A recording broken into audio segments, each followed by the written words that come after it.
All right, the 33rd team, they got a podcast. It's good. It's Palazzolo and Monson, the two guys of PFF fame. They left PFF. Steve Palazzolo was one of the high-ups there. Sam Monson, who's been a guest on our show over the years many, many times and will be throughout the football season. I like them. They break the game down well.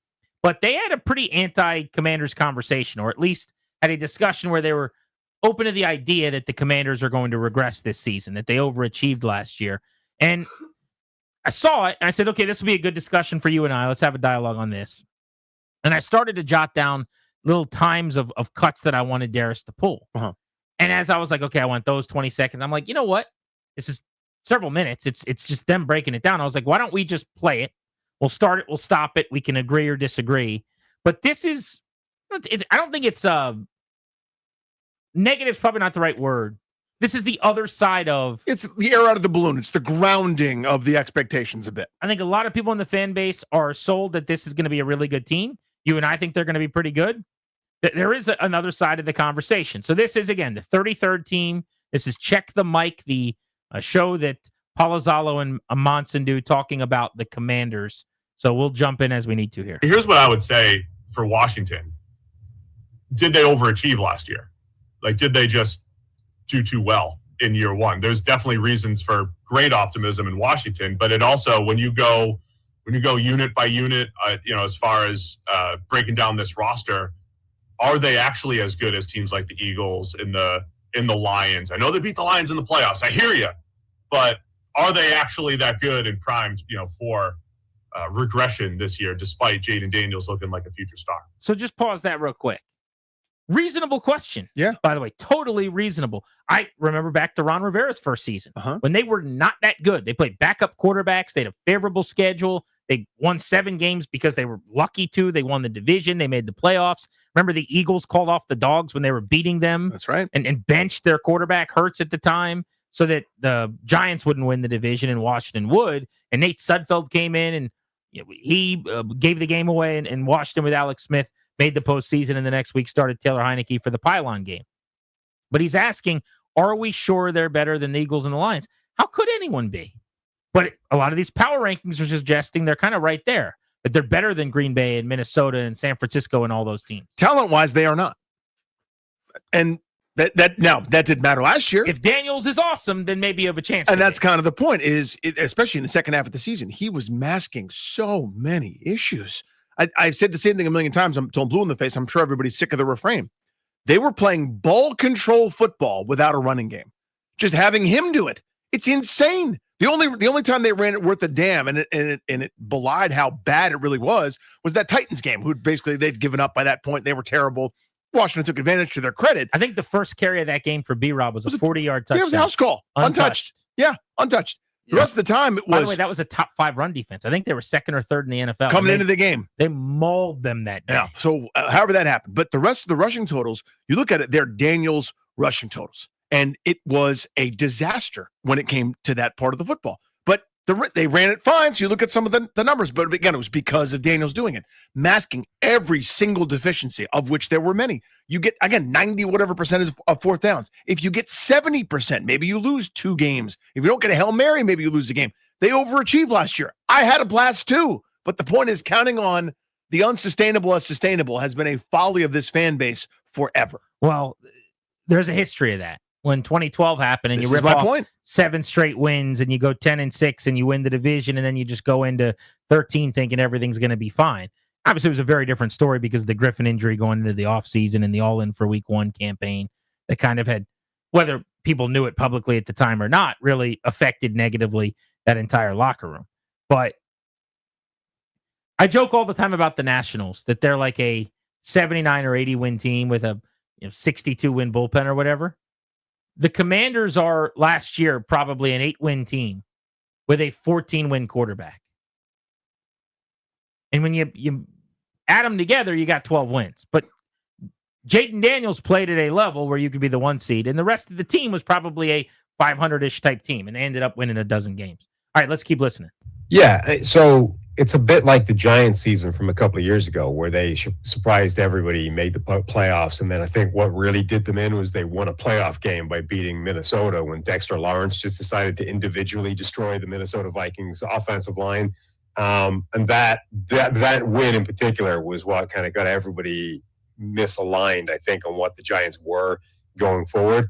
And you can argue, look, there's some parallels there with what Washington did. They went on this run, they made the playoffs, but then they went on a run within the playoffs and, got to a championship game and, before they end up coming up short against the Eagles. But the run, I think, is potentially what would cause that same potential issue. But I think they've done a good job at adding talent to this team, assuming the concern would be that, they're just not as... Let me pause it here.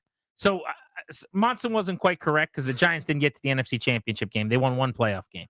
They beat the Vikings as he referenced, in the wild card round in Minnesota. The following week was the divisional round, and they got blown out by the Eagles 38-7. So I don't love this comp. I get his point. His point was, in 2022, the Giants were not supposed to make the playoffs. They were in the first year, new GM, new head coach. Brian Daboll had just gotten in, and they made the playoffs, and then they won a playoff game. And it was the worst thing that happened to that regime, because then you're paying Daniel Jones, and now you're kind of, the cart is ahead of the horse. Yeah, the same thing happened Rivera year one, where we were fooled into thinking they were better than they were. But the comp is bad because the Giants were 9-7-1, which is a thing that happens with bad teams or mediocre teams. Sure. Washington was 12-5 last year. Mm-hmm. Winning 12 games in this league does not happen on accident. Washington here in this city hadn't done that in 30 plus years.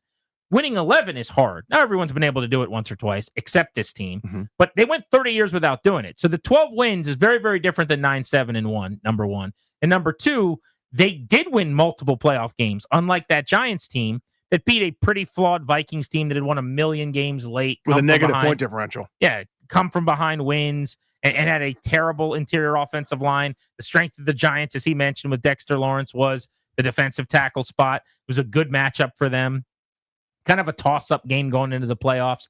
Washington went on the road and beat the Bucs in maybe the toss-up type game. Mm-hmm. Then they went to Detroit in a game no one gave them a chance to win. That's the one where you go, wow. Shredded them on the road, right? So respectfully, I don't love that comp to the Giants in 22. The only thing the two teams have in common, they got to the playoffs, weren't supposed to, and both won at least one game. Yeah, to me, that was the essential part of it. I don't get too hung up on the exact analogy. I can't think of another great team that would sort of fit this bill because there hasn't been one like this, but his general point is we've been lulled into thinking they're better than they are because of what they just did. Understood, but the difference between Daniel Jones and Jaden Daniels makes the comp not okay to use, in my opinion, if that makes sense. It does. Like, the whole point with Washington was that they had an MVP caliber quarterback as a rookie last year, and you'd already known at that point that Daniel Jones is massively limited. I think he's okay. I think he got a raw deal in New York, to be honest. But he has limitations, and that year played the best that he played. And you were able to basically turn all of that into 9 wins and a playoff win. But let's keep going here. The concern would be that, they're just not as good as they looked when they went on that kind of run. That was inherently not fluky, but not necessarily a long-term, sustainable, repeatable trick, right? Like they had a ton of turnovers against Detroit. That's not the kind of thing that happens every game. The other thing, too, like the history of what I mentioned as far as turnovers go with the Bills, it is very difficult to sustain turnover luck. It's difficult to sustain fourth down success, right? So as NFL analysts here, Sam, we're like, wow, the Commanders had an incredibly high conversion rate on fourth down.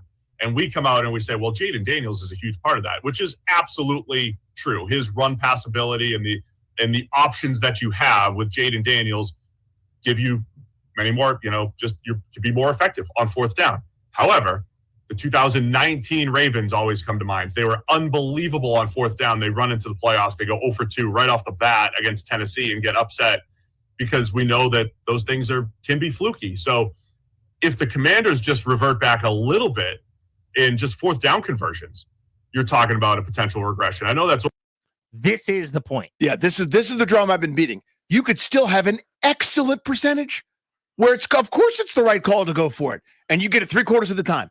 It's like a stolen base 80% of the time. You go, yes, I'll take that chance. And you saw it in the first Eagles game. They don't get it a couple of times. I think 2 of their 3 misses were in that game, if memory serves. I remember one in a really significant spot, whether the snap was botched or the count was off. Who knows what happened? But you don't get that fourth down. Boom, just like that, you lose the game. Things happen. right? I mean, the nothing's 100% foolproof for something that year over year. And I would say Washington has a better set of tools, with the offensive coordinator, with the quarterback, with who they are. They should be going forward a lot. The same way the Ravens should. The same way the Eagles should. We were talking about a bunch. Everybody should go for it more than they do. Well, you know what I mean. Like they're especially well suited for it, and you could have an excellent percentage, just not this unsustainably great percentage. And if you don't get it a handful of times, their season's different. They were 23 of 26 or whatever it was. Yeah, that's not happening again. You can stop at that. Right. It does not happen like that. It will not happen like that again. But turnovers is the other one that is generally not year over year sustainable, that is generally not predictive based on the past where you don't fumble. Like, look at the NFC Championship game. The team that didn't lose fumbles all year, just fumbling left and right. Yeah. Just happens sometimes. Mm-hmm. If that happens in week 2 and in week 7, you're probably one of the higher turnover teams if you mix in the rest of the games as just being normal at that point. But you guys can react to this if you want. 800-636-1067. I want to further drill down on the turnovers and the fourth downs. And is there something about this team that we can actually use to argue turnovers won't be a problem again and fourth downs will never be a problem? Because Daniels doesn't make those obvious mistakes. He's not throwing a whole lot of like timing stuff, middle of the field where people are jumping lanes and jumping routes. And from a fourth down standpoint, you could say he's a cheat code with the dual threat ability, which is very, very true. Look at the Ravens and Lamar year over year over year. They're awesome. Now, Palazzolo brought up that it killed him in a championship game at one point against the Titans.